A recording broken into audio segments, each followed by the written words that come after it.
You're going to have a pool of ink at the bottom of your paper. All right, so, yeah, square root of MPQ. You would not need to tell me this extra information, but just for your own reference, N is the number of trials.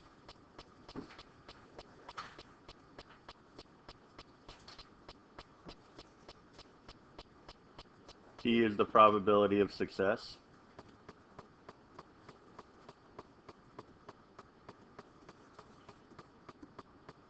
And Q is the probability of failure.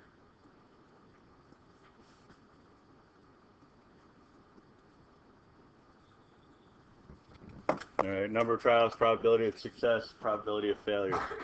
All right. All this question is asking you to do is state the formulas. And you know, it's kind of like an indicator. I wonder if I might be using these formulas at some point throughout this test. I don't know. There might be something to that. The follow-up question is just kind of a general probability question. Are there any restrictions on the value of a probability? Well, yes. They can't just be whatever you want them to be. They have to be between 0 and 1.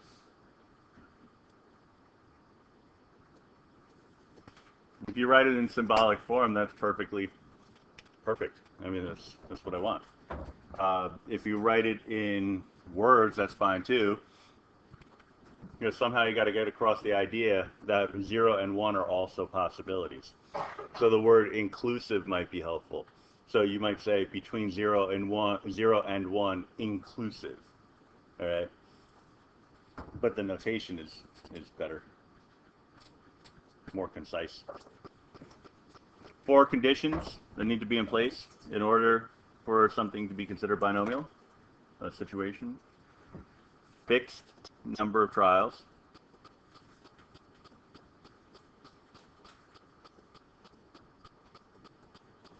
Fixed probability.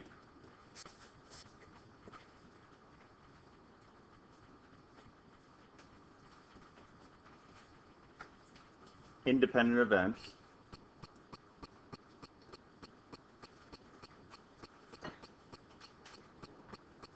And 2 outcomes.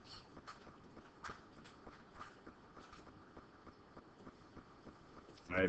Obviously, the most important one is the 2 outcomes. You don't get the bi part of binomial without the 2, but everything else is also important. Right. If the probabilities change throughout your experiment, it's not binomial. If the number of trials change, you know, choose your own destiny kind of thing, then it would not be binomial. So the second and third one, fixed probability and independent events, they go hand in hand. So if something is independent, typically that speaks to the idea that the probabilities are fixed. Okay, so generally if you have one, you have the other. But here, I'm not asking you to analyze, I'm not asking you to explain or anything like that. I used to. It ended well. It did not end well. What's that? Say it again?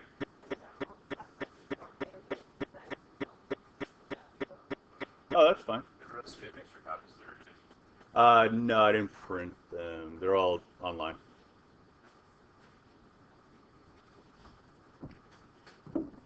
So, number 3, assume the following is probability distribution.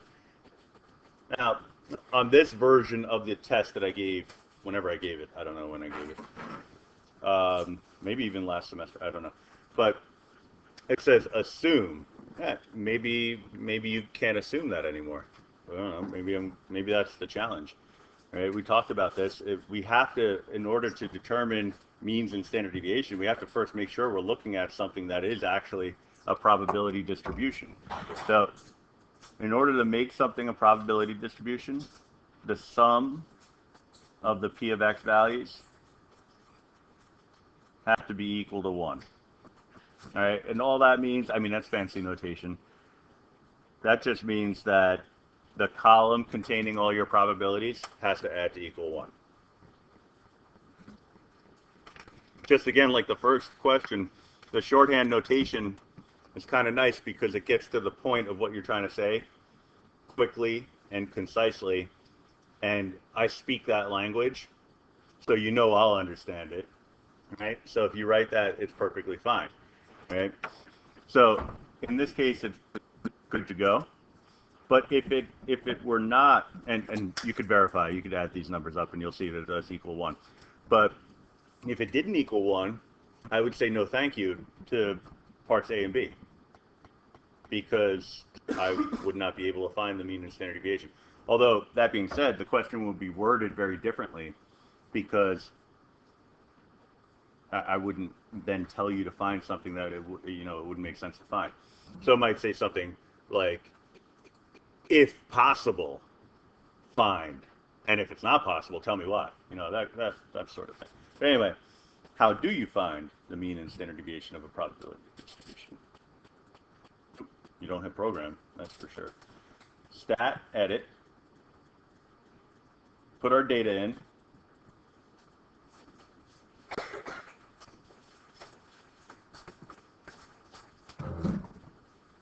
And we're, what, 9 weeks in the course? 8 weeks, something like that?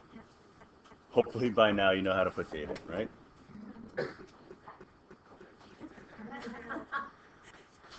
Very nice. Might be one of the only things with the calculator, but I don't know. If I had the ability, I would invent a new calculator that was perfectly designed for what we need, and then I'd make it available for free. That's the issue, because there's plenty of calculators out there that are way better than this one. They all cost money. And then we come around and tell you that you have to have this one, so all bets are off. Anyway, not intuitive. That should be the not I calc.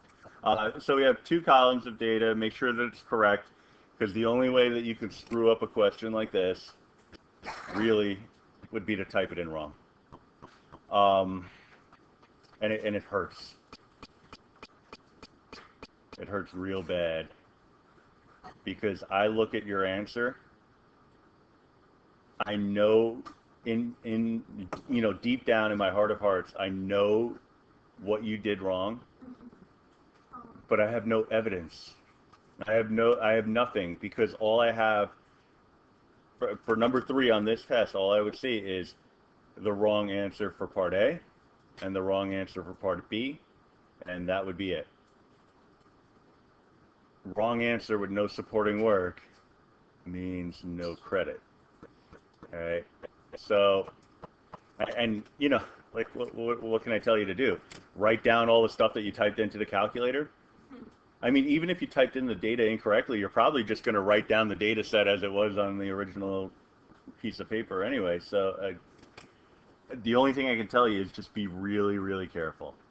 I don't want you to lose points for stuff like that.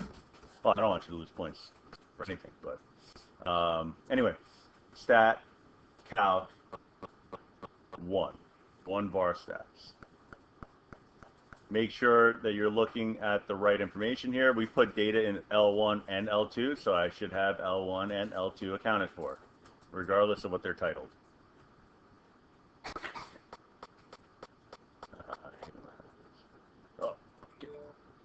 There we are.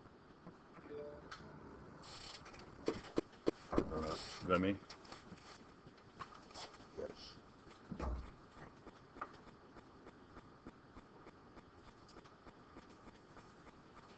No goals yet. Yeah, where's the...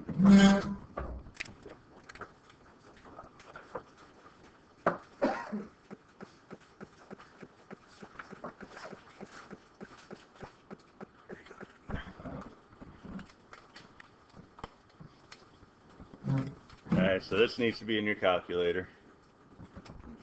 Or these need to be your setting. Alright. Alright, so this is what we get in our display. Again, just knowing how to read it is all I need you to do. Relevant information. Parsing the data.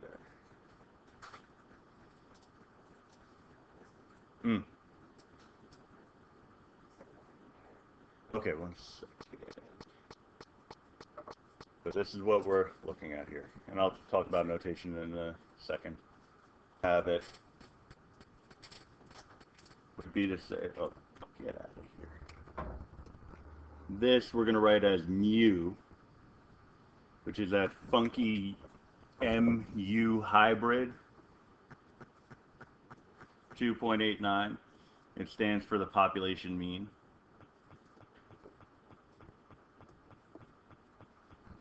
All right.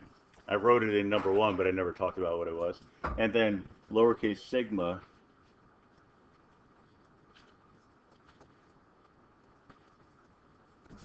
(1.476).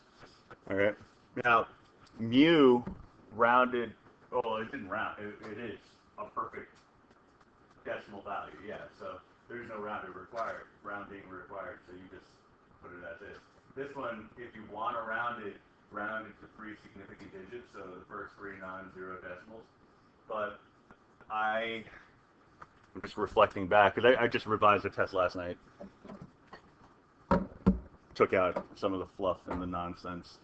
I don't think I put any particular rounding requirements.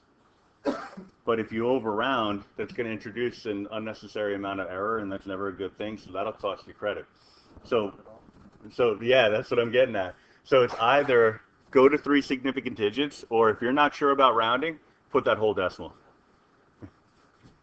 You know, for 1 or 2 problems, it's not the end of the world to write, what, 5 extra digits. For number 4, it would be a nightmare, but we have ways around that.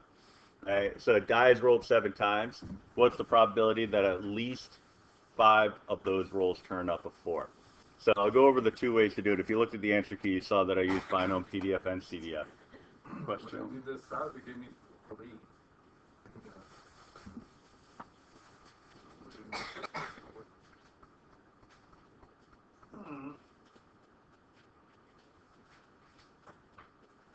Oh, when you do it on this calculator, when you do 1 bar stats, you have to do L1, comma, L2. Oh. Nope. All right, so the first thing that you're going to want to do is diagnose what kind of question it is. However, I line up the questions on the review with the questions on the test. So question 4 on the review is this type of question, whatever it is. Question 4 on the test will also be this type of question, so you can kind of rely on that information. So for the mean, then it's just a convention that we have a probability distribution. You call it the population mean. Yes, because it accounts for 100% of a particular category. Okay. And in the next unit, we're really going to dive into the differences between the two and how one can be a predictor of the other. Pretty cool stuff. So for question 3, we just leave it like that. You don't want formulas. Oh no, yeah, just the answers, yeah. All right, so the dice roll 7 times, probability of at least 5 of those turning up a 4. So diagnosing the problem. Well, it looks like I have a fixed number of trials, 7 trials. A fixed probability, the probability of getting a 4 is equal to 1 over 6 when you roll a die. Oh, that's terrible to look at. Independent events, yeah.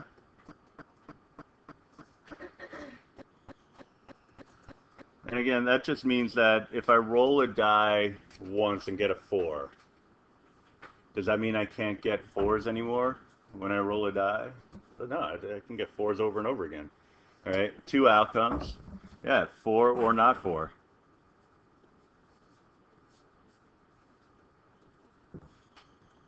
All right. All of this stuff is to get us to the idea that this is binomial.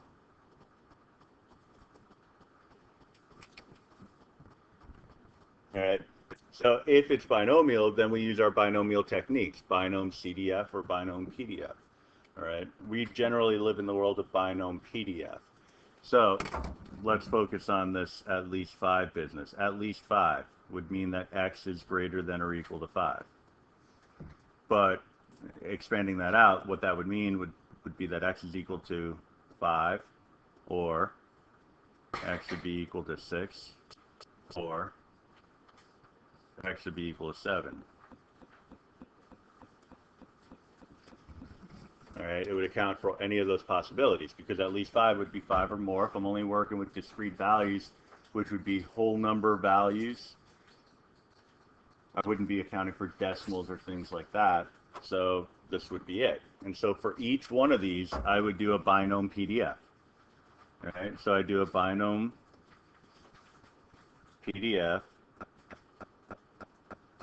for the 7 trials, with a probability of success being 1 out of 6, and the number of successes being 5. Or is our indicator for the addition rule in probability. So then do the same thing for, oh, that's not a P.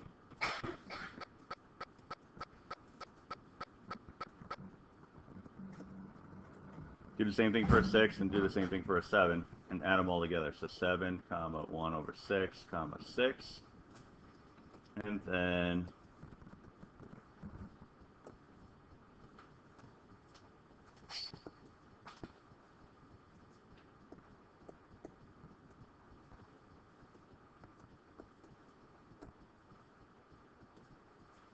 pop it all in your calculator. All right. There's a few ways to do it, because when you type it in one time, you realize that it's not something that you want to do like this very frequently. But for one time on a test, you can live with it. All right. So Binompdf. Now, we all have different calculators. It's in the second vars menu. So second vars to get your Binompdf. It's just some calculators it's A and some calculators it's 0. All right, so I'm just going to make a note that the Binompdf is in the second vars menu. So if you're filling out your index card right now, this is where you would take a moment and determine on your calculator which function is the Binompdf. So on the TI-84s, it seems to be A. I think that's on all 84s. On the 83s, I think it's 0. So make a note. All right. What is PDF is probability distribution, right? Probability density function. Okay. Yeah. Gives the area under the curve. All right. Plus. So the TI-83s, you would type it in just the way I wrote it down on paper. But TI-84s, you have the nice menu that kind of steers you in the right direction. But after we get through this menu for the first calculation, we're going to kind of treat it like a TI-83 anyway, sort of. So the only option here is to select paste. So I do that. Right? So this is what I do. I hit enter. That gets me a value, but I'm not going to write that down. Right? Because I don't want that. That would be just awful. Right, what I'm going to do is hit second enter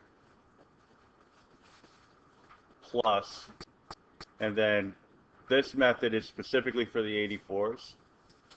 Go up, hit the up arrow to that previous calculation and hit enter. It recalls it. It's kind of hard to see what it's doing there, but it just tacked it on to the end of what I had in that new line. So now I have a Binompdf for 5 and a Binompdf, another Binompdf for 5, but I'm going to change that one to a 6. Then plus, and then I just go up and hit enter on the previous calculation again. It'll pop that as the last line, and then I'll change that one to a 7.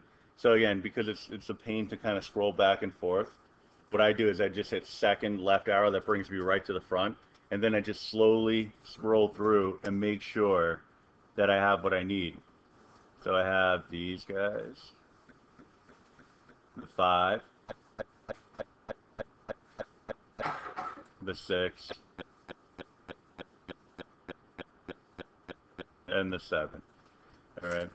The other option for that would be to just go into the second bars menu a second time and a third time. It's not the end of the world. It's just, it's quicker this way. Go all the way up and just click enter. You just click enter on the previous calculation, yeah, and it will recall it for you. I can get it right. It's like the plus together. Because I missed that. Because it kind of gave me like a long number with a B and a 4. How do you get it with the like what I did here? Yeah. So I ran the calculation once and I hit enter. Yeah. And then, actually, well, let me copy this down. I'll just do it again. I think it's going to be easier that way.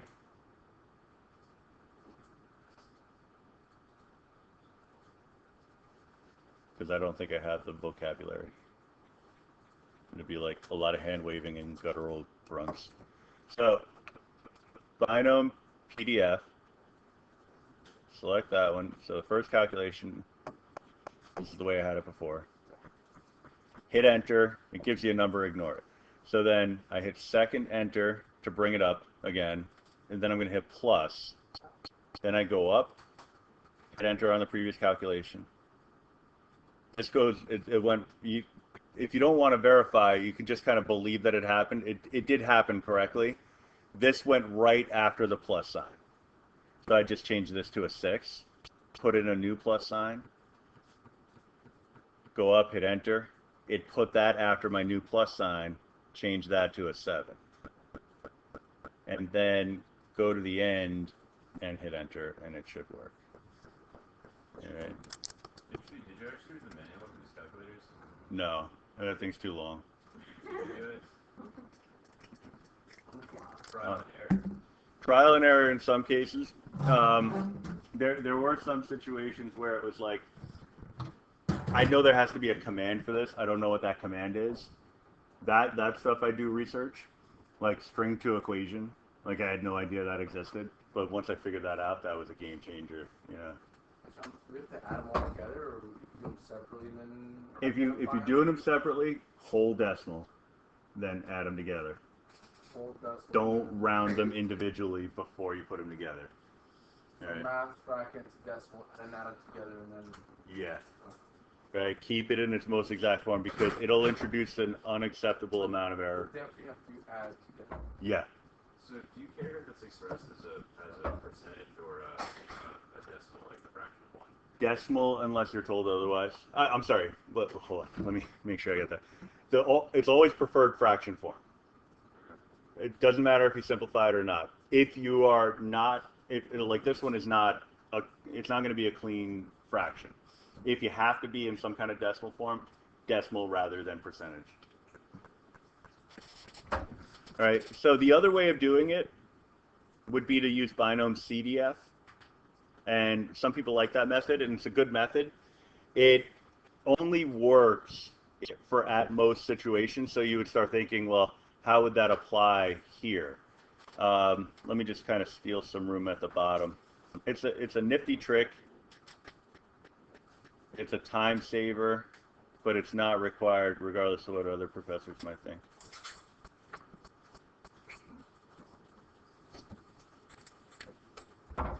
Forget how you, H-T-O-N. Binomcdf.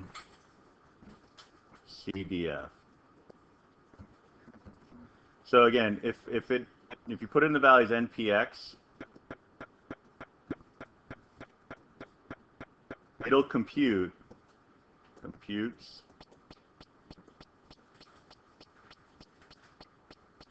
at most X. All right, so if a question said, find the probability of getting at most whatever, at most 4 6s when you roll a die 13 times, you could do something like that. But you could also kind of tweak this to make it work for our needs. So our question was at least 5.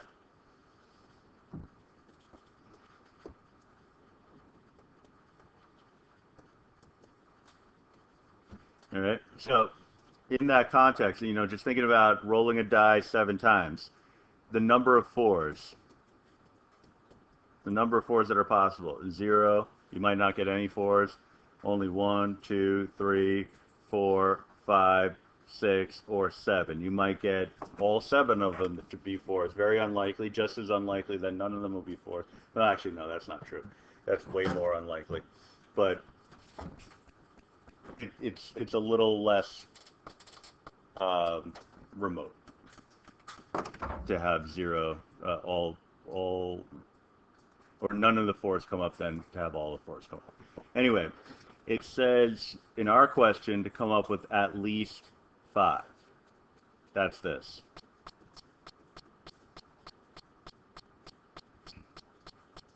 Now, everything else would be the 0 to 4 interval. All right, that is at most 4.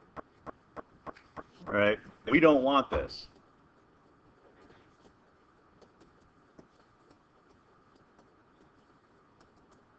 So a way to handle this particular question would be to say, all right, let's figure out the probability of the stuff I don't want. So Binomcdf.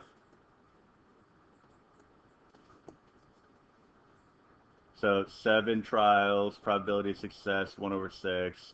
Number of successes, well, at most 4. I don't want that, so I subtract from 1.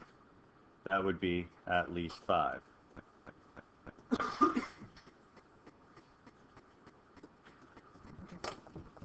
All right, so What does this stand for? cumulative.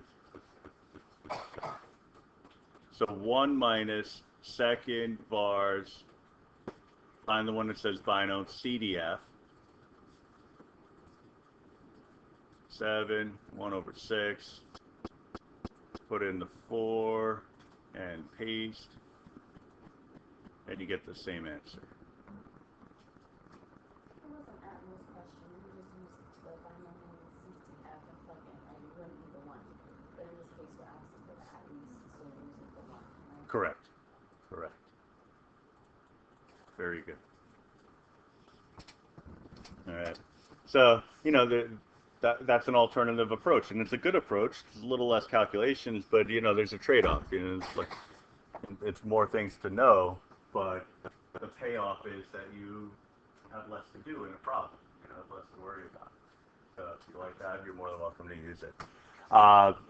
So yeah, so I think I beat that problem to death.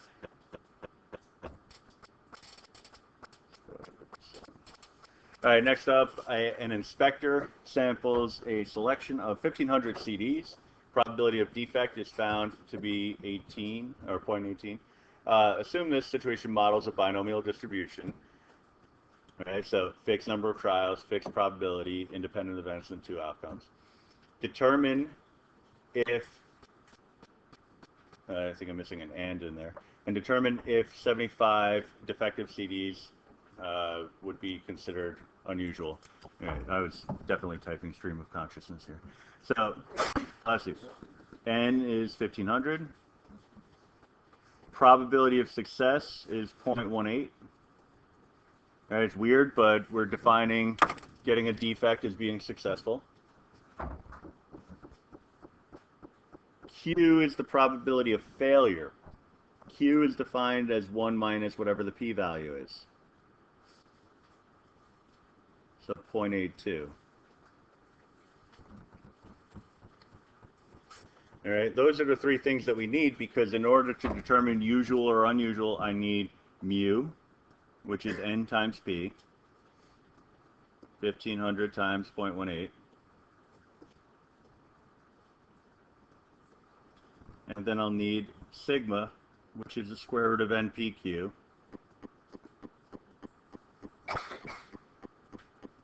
which is the square root of 1,500 times 0.18 times 0.82.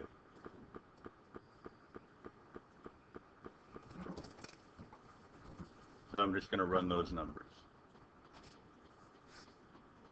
1,500 times 0.18.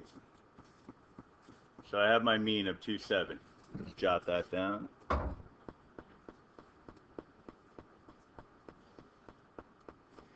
For this, we could work with approximates, so I leave that up to you. whether you want to go more exact or approximate, because unless that number 75 is very, very close to the interval that we come up with, a couple of decimal points here or there is not going to make much of a difference.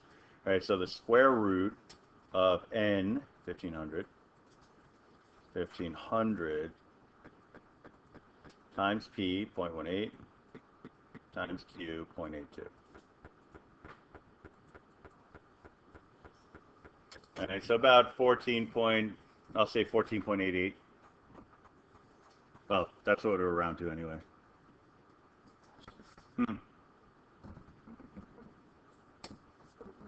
Which one?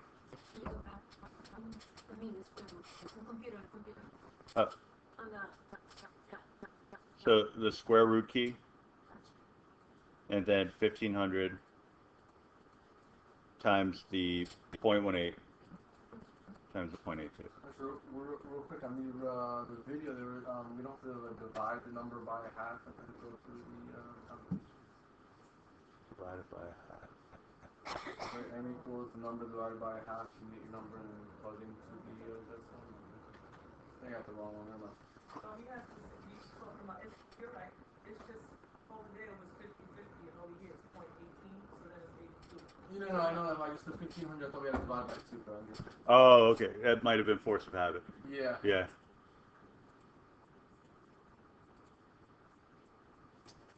All right, so we need mu plus or minus 2 sigma. So 270 plus or minus 2 times 14.88.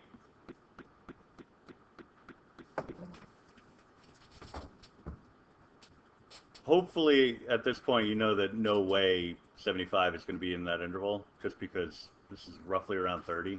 It's taking 30 away from 270, you're not getting to 75, but still have to show it.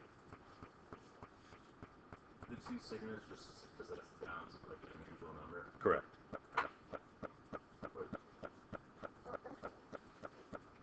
Would I be wrong if I multiply the 1500 by the 0.8 and then minus that to get the 1230 and then write out the same answer? Yeah, I consider the defect as a not successful. So for the mean, I got 1230. Right. And then I put it times 0.8 and then times 0.1 under it and I got 12. The standard deviation will be the same, but you would be incorrect on your mean, and that would throw everything off. Well, yeah, just I mean, there are a lot of intervals that would tell us that 75 wouldn't be usual, and they would be completely incorrect. Yeah. And the way I know that defect has to be what we're calling success is because that's consistent throughout. We're defining the probability in terms of defects, and then we're determining if 75 defects are unusual. So there's consistency there. Yeah. It's weird, but that's...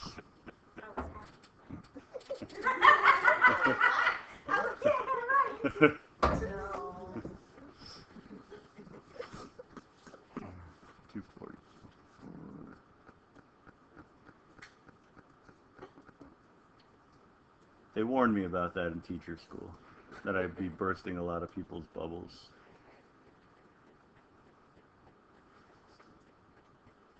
They didn't warn me about anything else, though.